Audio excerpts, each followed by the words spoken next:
Lawrence Stewart Squire se je pred 12 leti preselil iz Anglije v Slovenijo. Preden sta soprogo za svoj dom izbrala dolino Soče, sta potovala po svetu.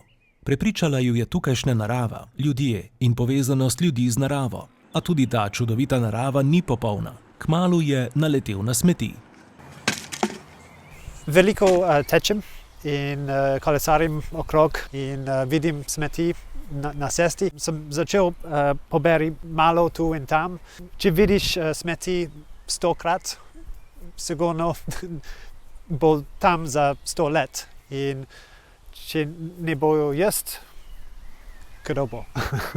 Z misijo pobiranja smeti, s katero dokazuje, da ne želi le živeti na tem koščku Slovenije, temveč tudi prispevati skupnosti, je začel lani. Na čistilne akcije med Poljubinjem in Kobaridom se s kolesom in vso potrebno opremo odpravlja predvsem pozimi. Je poseben kolo že, ampak sem dal vrečki in zdaj imam novega sistem za kontejner in tudi imam palček, se kliče palček 2000 in za poberi smeti lažje. Sprva za zabavo, kasneje tudi željo po ozaveščanju drugih o tej problematiki, je začel izkupiček zbranih odpadkov fotografirati, fotografije pa objavljati na svojem Facebook profilu. Statistika so na Facebooku, nisem štel natančno.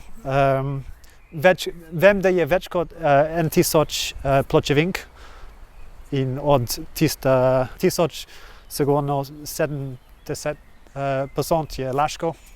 Tudi jaz pijem laško, ampak me vrži proč.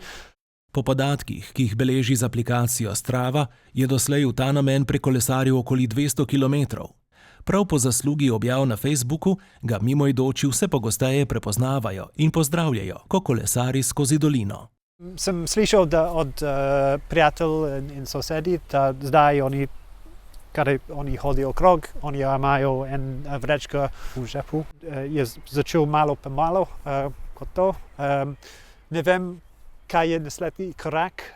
Lawrencove objave na družbenem omrežju so že spodbudile širše razprave o tem, kako preprečiti onesnaževanje okolja z odmetavanjem smeti, prav tako tudi o tem, katere strategije so se pri zmanjševanju odpadkov izkazale kot učinkovite v drugih skupnostih.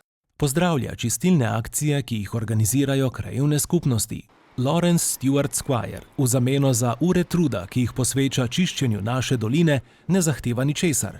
Medtem pa poti za njim ostajajo opazno bolj čiste.